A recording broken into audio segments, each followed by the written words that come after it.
In the end, the M&A market and everything related to business, in my opinion, is fundamentally driven by emotions. I think in the B2B market, 50% of buying decisions are made through emotions. And in the consumer markets, that number is even higher. It's 95%. And why would that be different within the M&A market?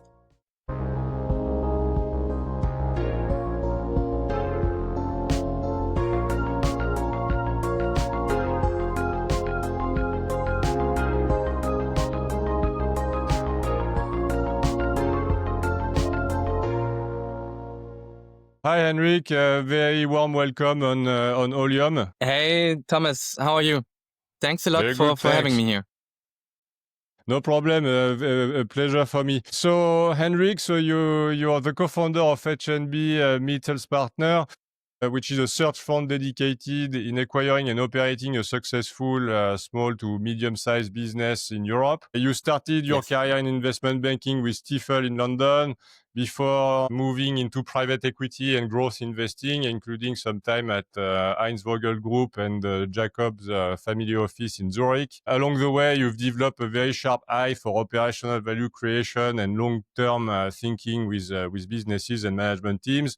And so with the H&B, you and your business partner, Don Holland, have chosen like more entrepreneurial route. So not just finding a business and to invest in it, but also stepping into the role of an operator and taking really the control of the operations of the business. So we'll dive a bit more in your journey and try to understand a bit better the search fund model and explore what it takes to earn the trust of a business owner and to become their chosen successor, let's say. So really like to start the discussion, do you think you could give us and give me a bit of background on you? What were you like, growing up? What drive you to finance, etc.? That would be, I think, a good starting point. Yes, sounds good. To give you a brief background on myself and where I come from. So I'm originally from Heidelberg, which is in the southern part of Germany, very close to Frankfurt. I actually grew up in France. So my dad used to be a lawyer and he worked for an American pharmaceutical company. And essentially the European headquarters were in Grenoble, so in the French Alps. So when I was 3 years old, we moved to France, stayed there or lived there for 9 years, and then moved back to Germany. Essentially after high school, I wasn't quite sure what I wanted to do. So like many other millennials, I took a gap year. I went to New Zealand. I was traveling around the country, working as well, did lots of different jobs. I was working, for example, on a farm, milking cows, and also on a golf resort. So it was a very interesting time. It helped me to gather my thoughts on what I wanted to do. Came back to Germany, and essentially, given the law background that I had in my family, that was one thing that I initially had in mind. Because everyone, my mom, my dad, my sister, they all work around law. So that was the first appealing route that I wanted to take. But essentially, the problem that I saw with studying law is that essentially it's a very domestic field because you study the law, in that case, German law, which doesn't help you to build up an international career. So I was looking for other options. I was looking for another job that would allow me to work 80 hours per week. And I ended up in investment banking. So essentially, I decided that I wanted to study business. I moved to the UK for my master's degree. And then I started working, as you initially said, for Stifel in London, which is a US mid-market investment bank. And I was working for the TMT team, which means that I was focusing on transactions within the technology space. So I spent a lot of time working on software transactions, cybersecurity, and tech-enabled services. I stayed there for 2 years and a half. Essentially, COVID came in between and I had some time to reflect on what I wanted to do going forward. Initially, I was planning on just staying in investment banking my whole life, or at least for the for the midterm. And and then I spent some time thinking about what I wanted to do, what sort of skill sets I wanted to build, and decided that I would move into private equity, which is a common route for many people that start off in investment banking. What I found appealing is essentially that you move away from just a project-based work where you just advise on a transaction to actually not operating a business, but helping out on the strategic side, and taking a different mindset, which is a lot more oriented towards how to grow a business, how to manage a business. And that's why I decided that I wanted to move into private equity. And then I joined Eisvogel, which essentially is a hybrid private equity slash family office. So one of the founders, he founded Eisvogel because he wants to invest part of his wealth as well. And the focus for Eisvogel was sort of the typical mid-market space in Europe. We focused on Germany, Italy, and the UK. And at the time when I joined Eisvogel, and that's how I came across the search fund model, Eisvogel had a program in place called ETA, Entrepreneurship Through Acquisition. So there were 2 team members that essentially joined post their MBA degree. And the idea for them was to develop an investment thesis and look for a specific sector, and then essentially find a platform and then consolidate that sector. So it was kind of a bit of a mix between a search fund and a private equity fund. And I was supporting those 2 candidates on the investment side. So mostly sourcing and analyzing companies and deals. So I stayed there for a while, and then essentially I moved to Zurich due to private reasons, but also because I received an offer from the Jacobs family office, which is nowadays a very large family office. The family sold the business 30 years ago, and now they are investing in multiple asset classes, large cap private equity, hedge funds, etc. And at the time, the family was setting up a new vehicle that was focusing on the mid-market in Europe. So my job was to focus on minority investments and co-investment. Okay, got it. But no, it's a very interesting sort of path. So usually, I mean, people like in private equity, I mean, will tend to remain in that sort of activity. So you've now decided to take like a more entrepreneurial route in a sense. I mean, not too far away from private equity because you will still need to source a deal and essentially structure the investments, etc. But you will essentially be focused on only one company and one project for some time. So what made you click essentially in switching from, let's say, like an established role to a more like risky one? And a tiny bit different from what you did. Essentially, when I reflected on what I wanted to do, especially given that I was focusing on minority investments and co-investments, I was one layer away from actually, in a traditional private equity role, you work together with the management, you drive growth, you drive strategy. And when you move to a co-investment role, you are one layer further from that. Essentially, I was reflecting on the position, and I realized that I wanted to move away from the traditional investment role, so away from a purely financial or advisory position to a more entrepreneurial and operational role. And essentially, the search fund model offers exactly that, because it allows you to acquire and to run a single business. You enter the business and you can essentially leverage the skill set that you've developed to build hands-on value that's not just on paper.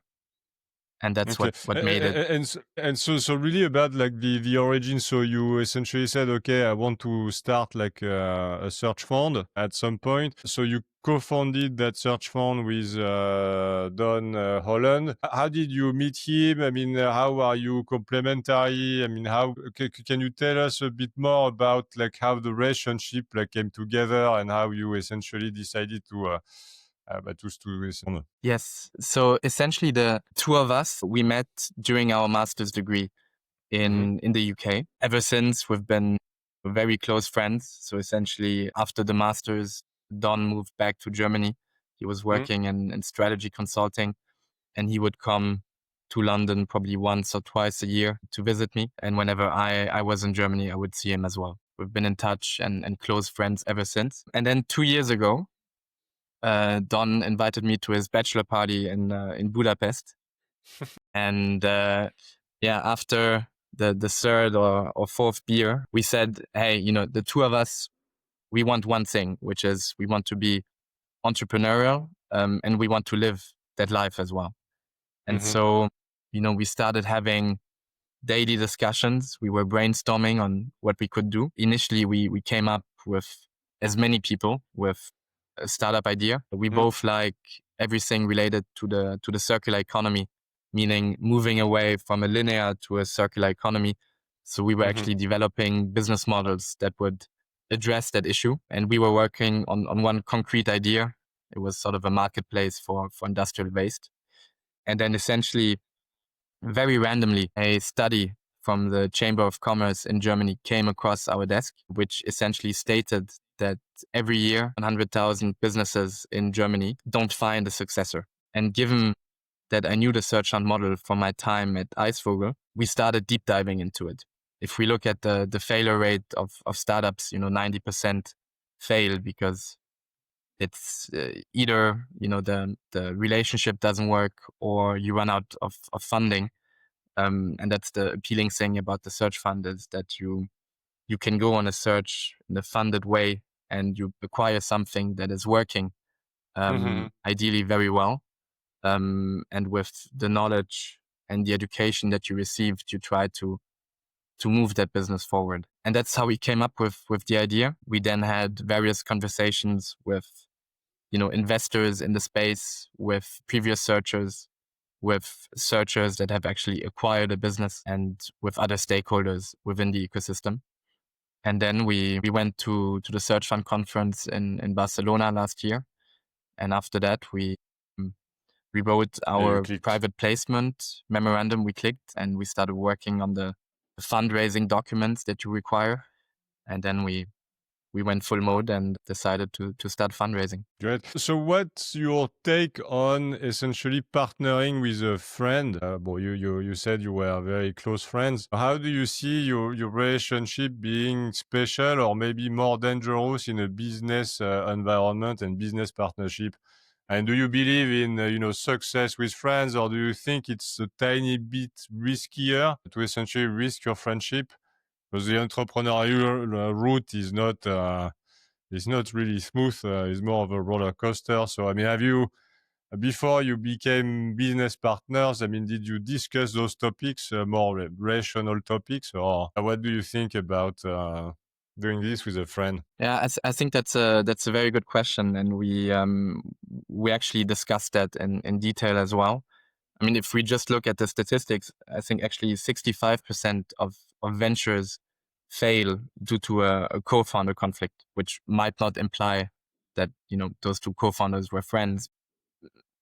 Entering an entrepreneurial journey, as you described it, with a friend definitely changes the relationship. I think what we've seen is there are a few points that you need to make sure are aligned.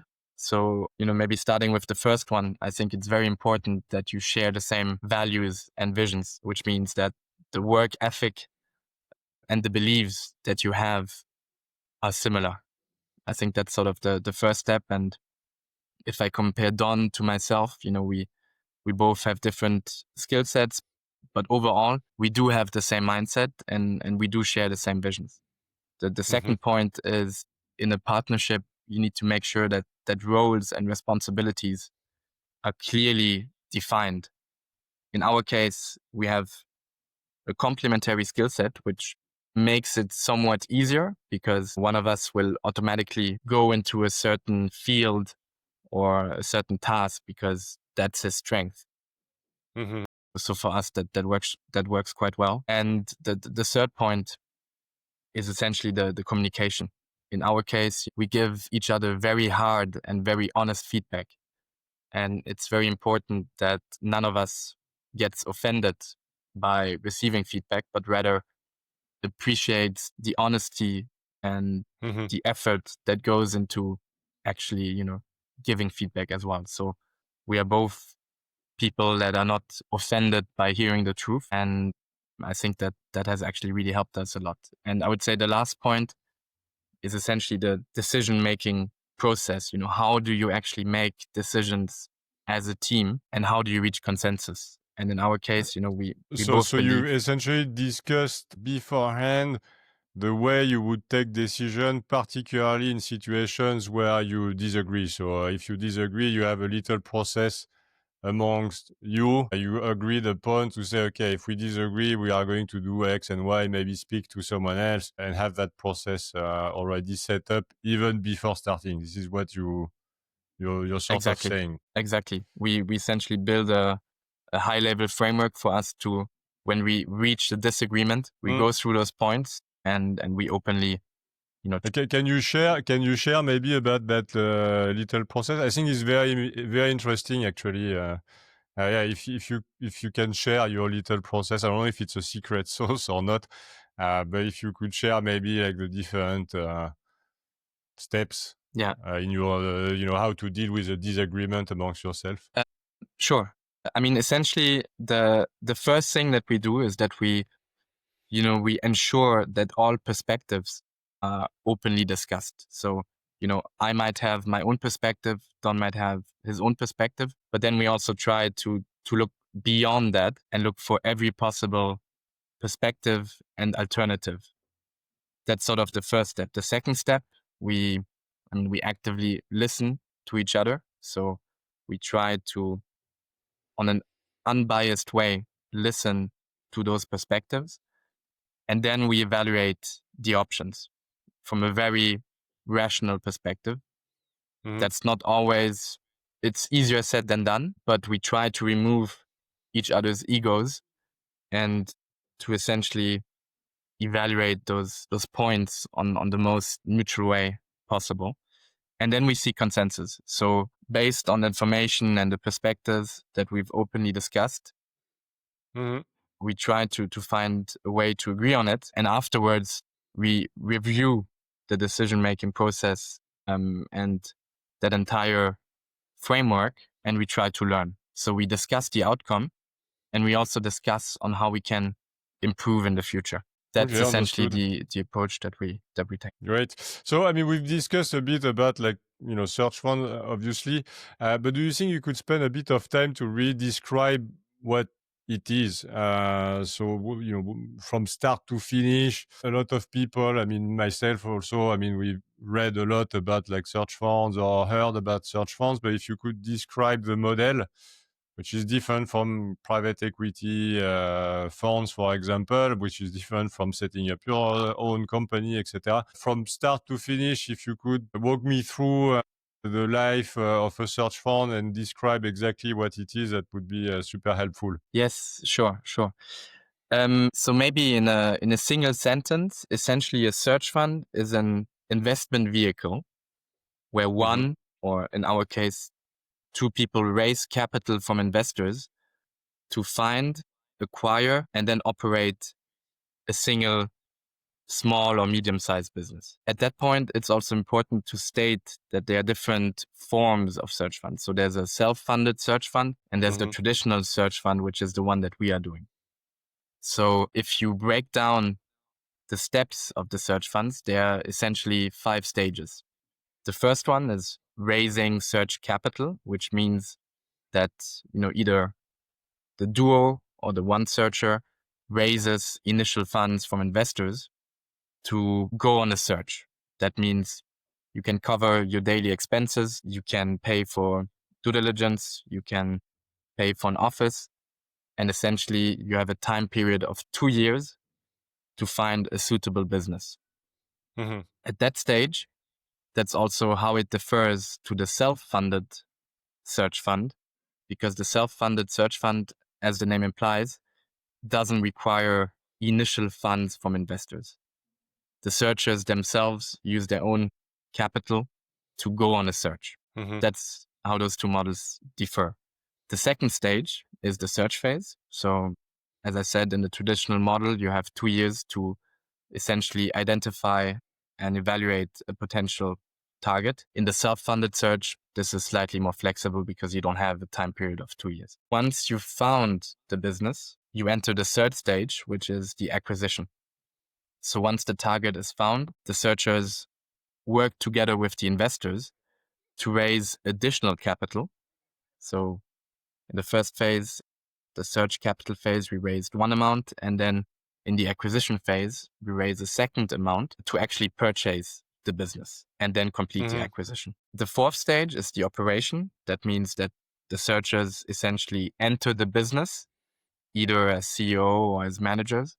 They take over the day-to-day management. They aim to grow and improve the company, and they use the support and the mentorship of the investors that have given them money for the acquisition. And then the last stage, that's essentially the exit. And there are many forms, because search fund doesn't necessarily mean that you have to sell the business.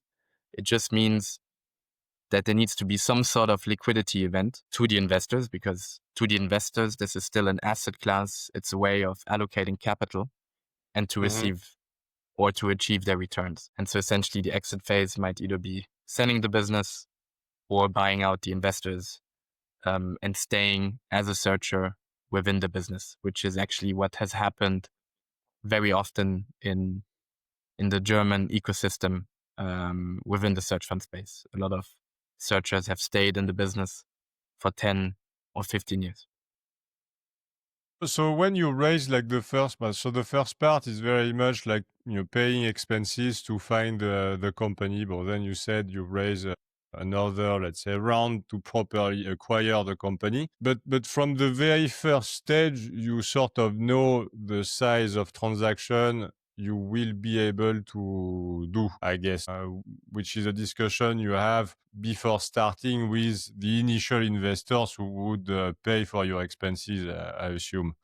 Because otherwise, I mean, they give you, they invest some money for a 2-year period. If you start looking at businesses that are way too big, you find a suitable business, which is great, etc. But then when comes the time of raising money, if the initial investors do not have enough funds for those sort of acquisition, it essentially stops. So I assume there are discussions you have at the very beginning. Exactly. So essentially, for the first phase of the search fund, which is raising the capital, the way you approach the investors is that you prepare different documents. One, and that's the main document, that's the private placement memorandum, which is a sort of 50-pager where you explain your strategy, you present yourself, and you also explain what you're actually looking for, meaning what sort of business, which sector, which size, and you agree on that. Overall, the search fund space is predominantly focused on businesses that generate between 1 and 4 million EBITDA roundabout. Just to make sure that later on, as you said, there's enough capital to cover the equity ticket for the acquisition. What we've seen in the last few months is that actually also in the search fund space, because the value proposition is so different to private equity, the market has actually gone up in terms of actual company size. So beginning of this year, one searcher in Germany actually acquired a roundabout 8 to 10 million EBITDA company. So there was, a large syndicate that took place to finance that acquisition. But in the end, the problems that are predominant in the private markets, and especially in the private equity world, which is dry powder, you have, a lot of deployment issues. I think 1.2 trillion dry powder at the moment of capital that needs to be deployed. And that's actually the same case within the search fund world. All those points leads to the market moving slightly upper within the actual company size. And so what makes you, let's say, sexy for an entrepreneur with a company? So let's say I'm 65 years old, I have like a good company, it's been going on for years. You come to me, you tell me it would be essentially interesting to take over and be involved in the management afterwards of the company.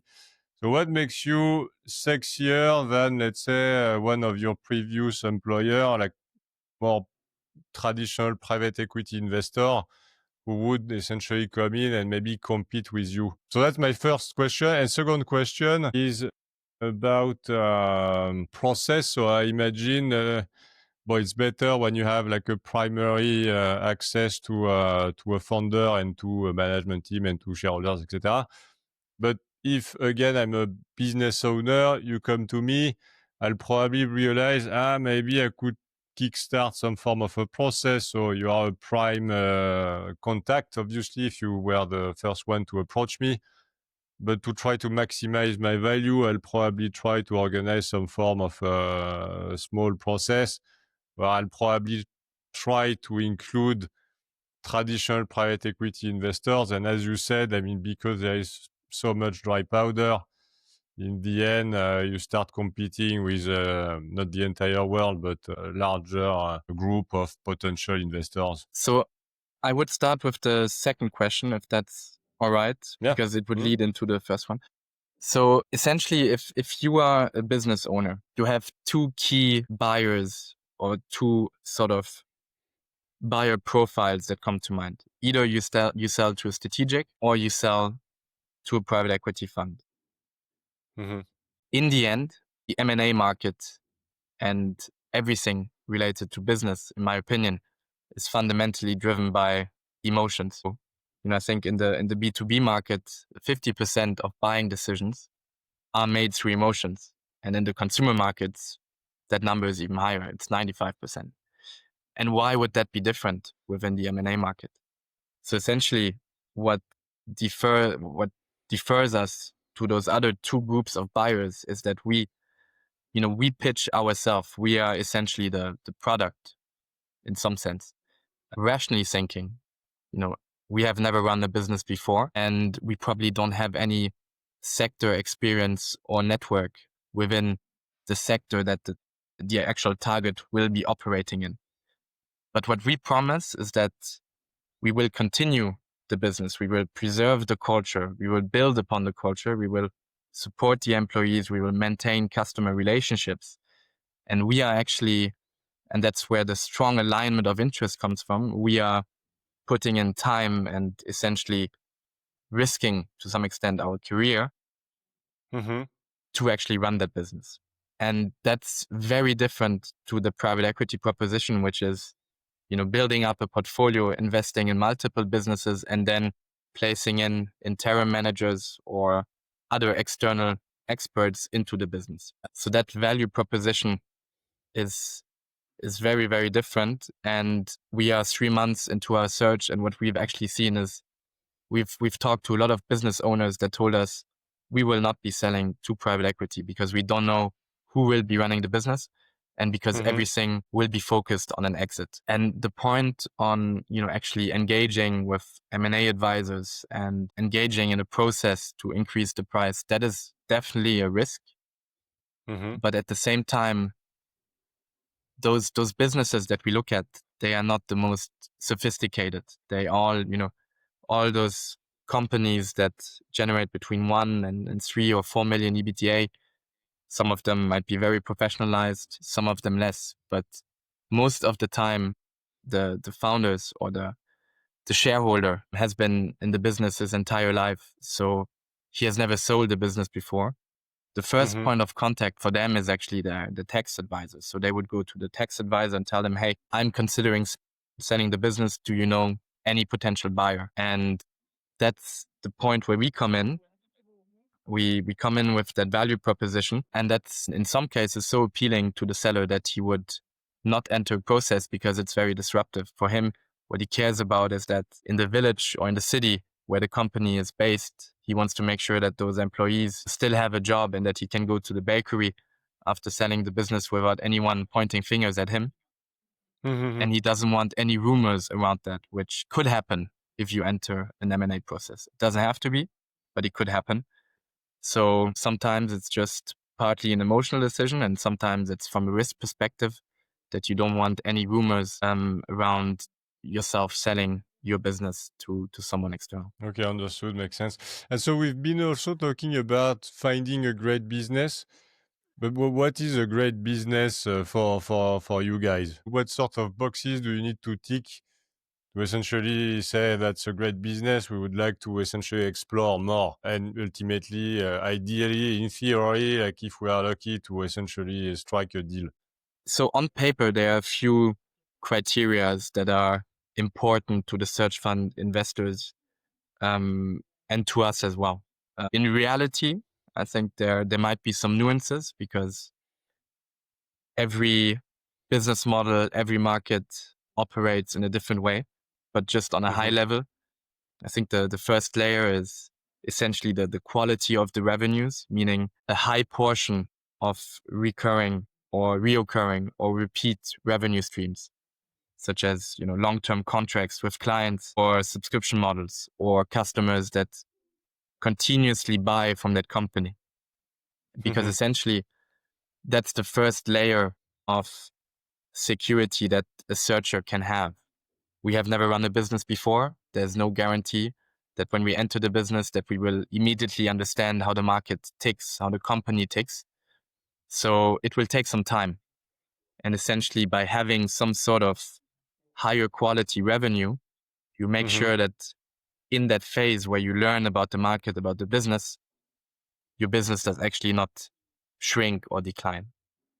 So And that that leads to this. excludes, sorry to interrupt, so that would exclude a lot of types of businesses. So I would assume like professional services would be quite risky in the sense that you'd be looking at small sized businesses, and those companies tend to be very much founders led, where the founder or maybe like one or two persons own the relationships with clients.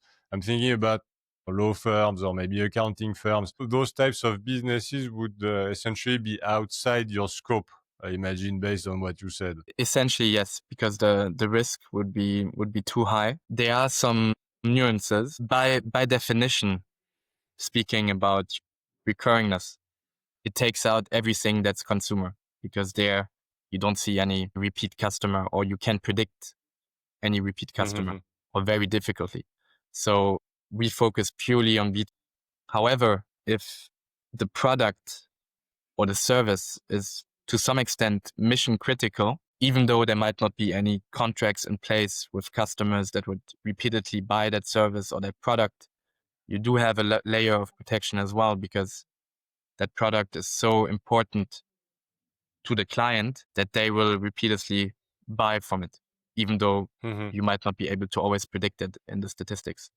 So I guess the point on the quality of revenues is you need to look at it from a market perspective as well. Okay, got it. And so you end up speaking at the moment, so your focus is on companies with a succession issue or challenge, let's say, purely 100%. Or would you also look at businesses that are maybe a bit younger, maybe more like technology company, a SaaS business, which may have like very recurring revenue, but started maybe like 10 years ago, maybe the founders are bored of it, etc. Would you look at those businesses, or you end up only speaking to people who wants out because they made their money, they are too old, and they just want to solve their succession challenge? We would look at those businesses as well, as long as the minimum threshold of EBITDA is reached. Maybe in the case of a SaaS business,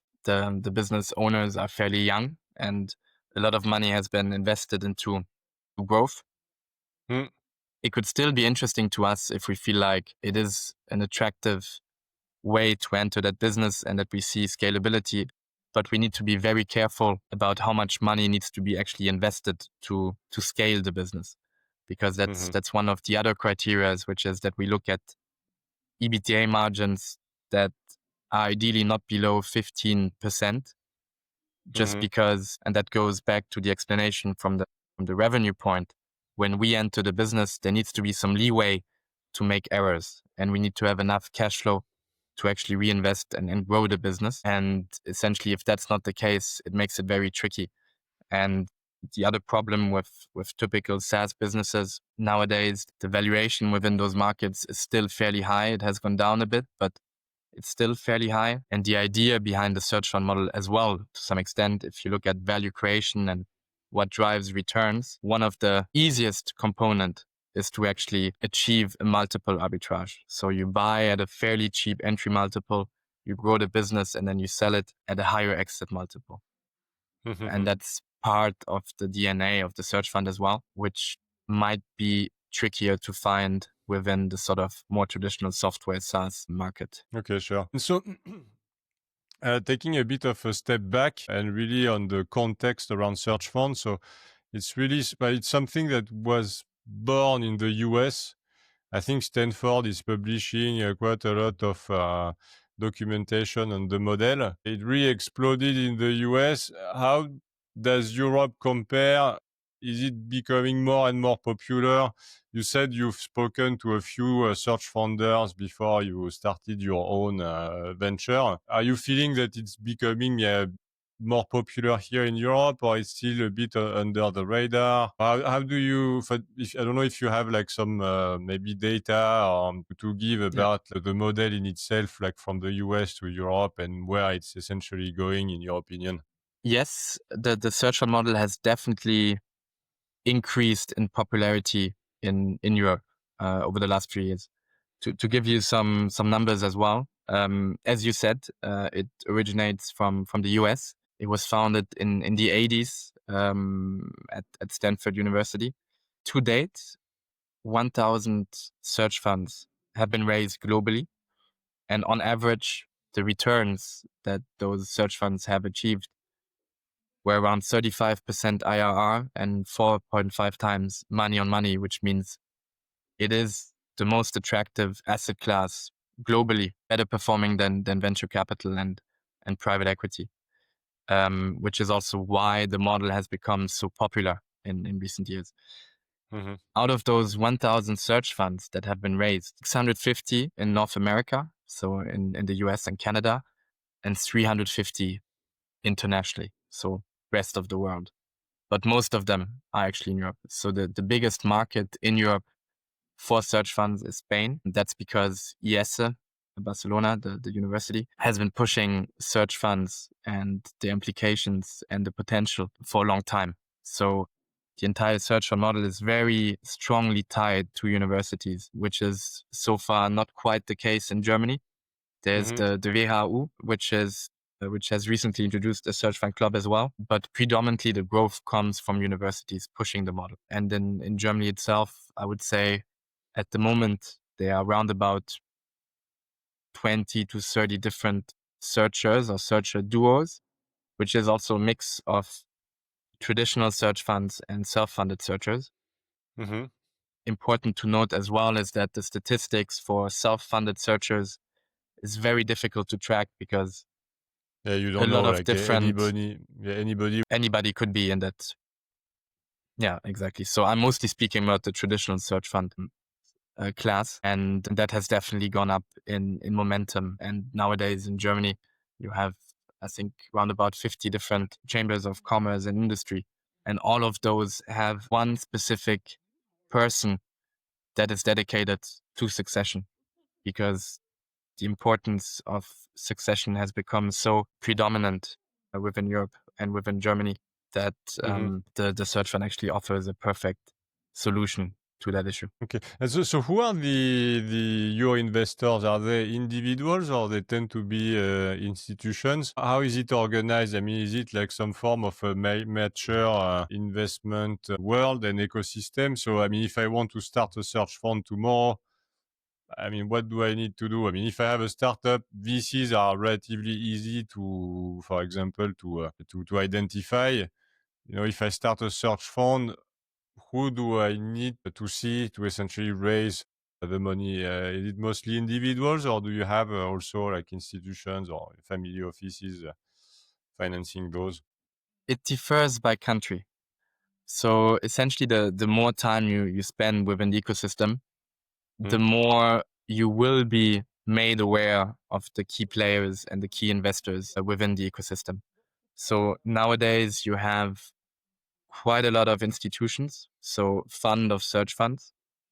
Those are investors that either have done a search fund themselves successfully and are now investing into searchers, or people that come from a private equity background or from an operational background that have set up vehicles to back searchers. The entire investor landscape is also very much driven by your local investors, meaning if you raise a search fund in France or in Spain or in Germany, it's very important as a signaling for your fundraise to gain or to win over local investors, because those are the ones that will most likely help you the most. They understand the culture. They will probably come for a site visit. They will help you with the analysis. So the first step initially is always to first convince your local investor base, and then you can approach the wider market. A majority of institutional investors in Europe are based in Spain. So Madrid, Barcelona, that's a very concentrated hub of search fund investors.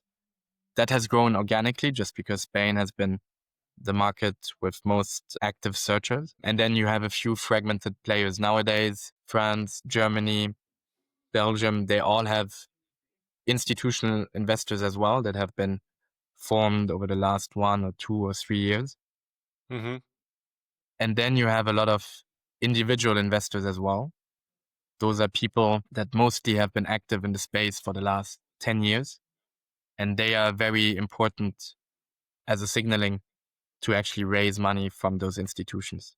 And Germany is a bit of an exception because Germany is predominantly driven by private investors, less so by institutions, even though that's growing now. And in our case, it's a decent mix between both sort of parties. And then there's a third type of investor as well, which is people that come from your own network. Ideally, when you go out and raise money for your search fund, you have someone within your professional network that believes in you, that has worked together with you, and that backs you as well. So we actually have 1 or 2 investors that have never invested in search funds before. People that we've known for a few years, and that are backing us because for them it's a great way to mentor young people and to actually enter the asset class as well. Okay, understood. So now, so you will be at some point, I hope for you in a very, very close future, find a suitable business and you'll become operator. Have you already discussed with Don the way you'll split your roles? Because I guess you can't have it's a bit more complicated, but 2 CEOs.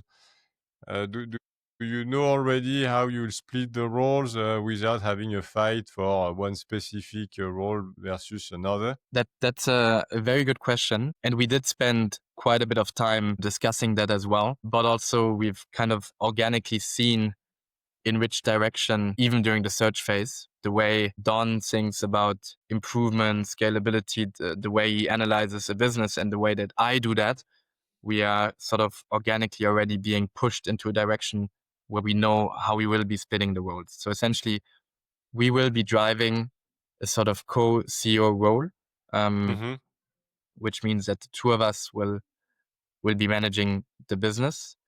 I will be more tailored towards the financial side, sort of the more traditional CFO role. So I will be in charge of financial management, controlling, capital allocation, and strategy as well, also due to my background. And Don will be sort of the more traditional COO type of role. So he will be focusing on operational improvements, operational excellence, process improvements, digitalization. Also because his background is in strategy consulting, so he has driven a lot of process improvement and digitalization projects. That will be on a high level the way we will split the roles. It's important to clearly divide responsibilities, not only for the organization itself, but also for the external partners and for the clients. We did say that in terms of, sales and key account management, this is something that we will both be doing to some extent, as long as customers and suppliers have one point of contact. But, it's important for the two of us to fully understand the business and to fully drive it forward. So there needs to be some sort of overlap in terms of tasks. And, the co-CEO model has actually worked very well. If you look at Netflix or Marks and Spencer's, those were all co-CEO roles of very successful companies. And we believe that that will be the key move forward. And as long as you have clarity and accountability, we believe that the execution will be feasible in a very effective way. Okay, makes sense. And so I know, you'll need to remain in the company until exit. Is there a very strong reason for this? And by strong reason, I mean is essentially your incentive related to exit too, or in the sense that maybe you can find one business, you start operating it for a period of 1-2 years, you essentially throw the business in a growth trajectory or, different kind of tracks. And then at some point, you can decide, okay, I'm not so useful anymore. And we found someone who is great as being a CFO who will take my role. And then you can actually try to do the same, meaning like going for a business, another business, and essentially running another acquisition with Don, etc. But to try to replicate the format. Is it something you'll be able to do, or you are essentially locked in the business or in the first business until exit? So you're definitely locked inside the business for the holding period. You can't, just, I mean, yeah, contractually, there will be some limitations in terms of, there are good levers, bad levers, etc. How you can leave the business. But overall, we both want to stay within the business. The exit Okay. and the way the exit will happen, that's something that we can't really assess at the moment. It's going to be very much dependent on the business itself, the market, and especially the market potential. If after 5, 6, or 7 years, we feel like we have actually, we are at the limit of our capacities and growth will be, we will not be the right people to bring the business to the third stage of growth, then we would actually exit the business. If we feel like we can still bring value and we can still move forward, then we would also consider staying in the business. But that's something that we will have to see once the time comes.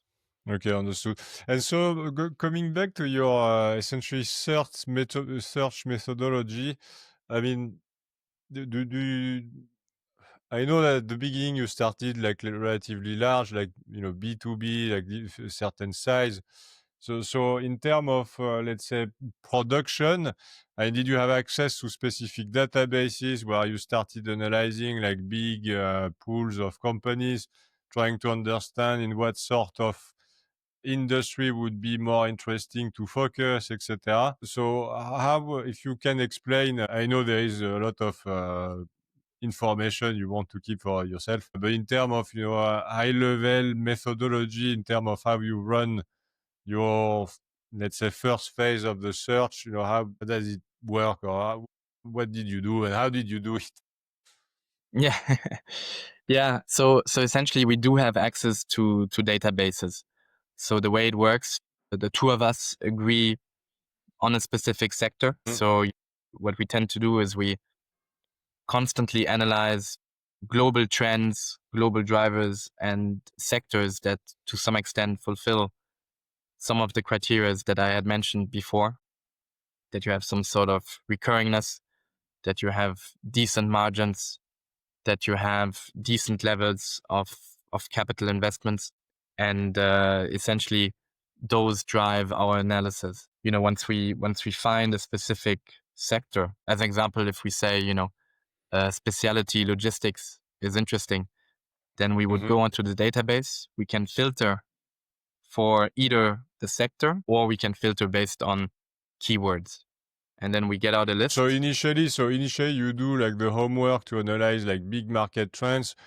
When you are convinced by a specific market and the market trends, then you start analyzing companies. Exactly. So we take the top-down approach based on the mega trends and based on the risk that we see, and also to some extent based on our inspiration for that sector and for the business model within those sectors, because it needs to be something that we both feel passionate about or where we see ourselves for the next 3 years.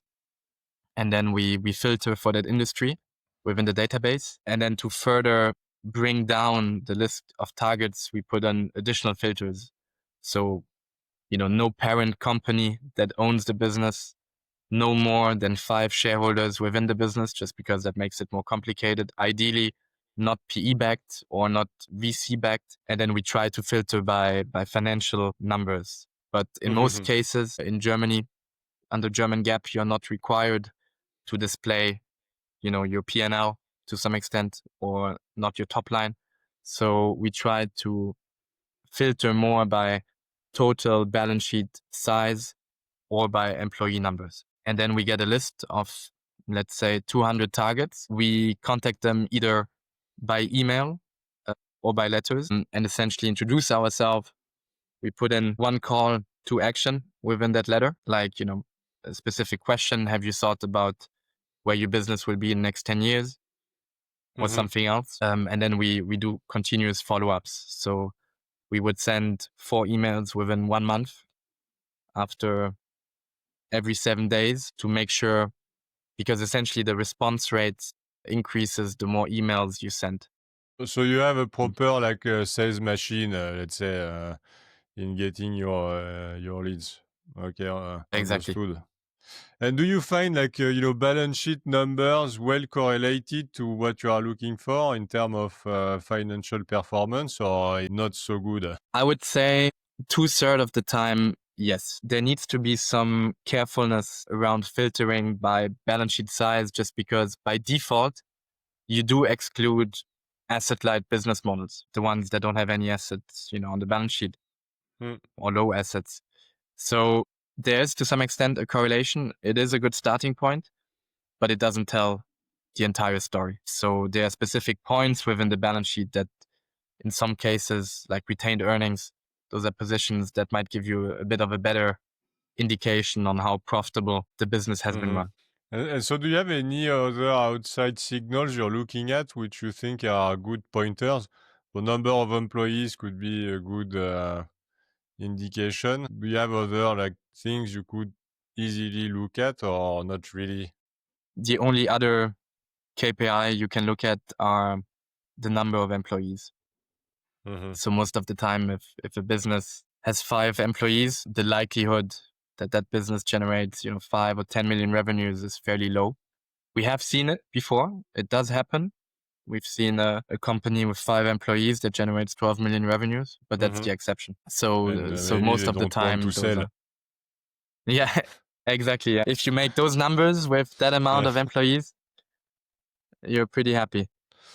Okay, makes sense. Maybe have you had? I mean, it's a journey in itself. What was and what has been the most unexpected moments, or maybe funny moments of your search? I mean, have you stumbled on anything out of the ordinary? I mean, given that we have so many conversations with business owners, with advisors, you meet all kinds of people. So yes, the spectrum of stories and of conversations that we've had is very wide. Maybe one funny moment: in a world of constant change and AI, everything is about scalability. So when I was explaining the way we source deals, the way we screen for companies, we are actually using a tool to send out those emails. And especially in the beginning, there was an error within the company name. So usually, we contact a specific company, and within that email, there would be a reference to the name of the company, and that name was not correctly taken over. So essentially, it says, company XY, and then it used their slogan, which is 4 solutions, 1 problem, 1 execution, something like that. So we sent an email where we actually addressed that entire slogan and the company name, which was quite funny. Did you have a better response rate? We definitely did not receive a response from that company. Okay, good. So to essentially finish our discussion, because I know you have limited time, but would you have anything to recommend in terms of readings or podcasts or shows, books you've read and you would recommend? I mean, first of all, I would definitely recommend listening to your podcast, of course. Thanks. And I mean, at the moment, I tend to listen to slightly more local podcasts, given that, I need to be slightly more aware of the political developments in Germany. So there are quite a few podcasts in Germany that are very interesting. Lanz und Precht, for example, that's a local one, essentially two very smart people discussing current topics. That's one I would recommend. And books, there are many different, lots of good books, and it always depends on what you're looking for. But one of the best ones that I've read so far is Winning Moves, which the entire title, I think, is 101 Steps to Value Creation. And that book analyzes step by step what sort of value creation methods can or should be taken within a business. It's very detailed. The author of the book, he was one of the founding members of Alpine Investors. Takes a lot of very interesting perspectives, how to upscale, how to cross-sell, how to drive margin expansion, how to communicate a price increase. So anything related to actual value creation is very, very well, very detailedly written I'll within make that sure book. to So put that's it on probably, my list. yeah, for sure. Or But maybe listen, also a good guest for your podcast. yeah, good idea. I mean, I'll try to see how I can get to him. But Henrik, many thanks for your time. It was a pleasure to have that chat, and I wish you all the best with the search. And I'm sure you'll find something great in the very near future. Thanks a lot. I had a very good time, and yeah, it was a pleasure to be here and speak very soon. Ciao.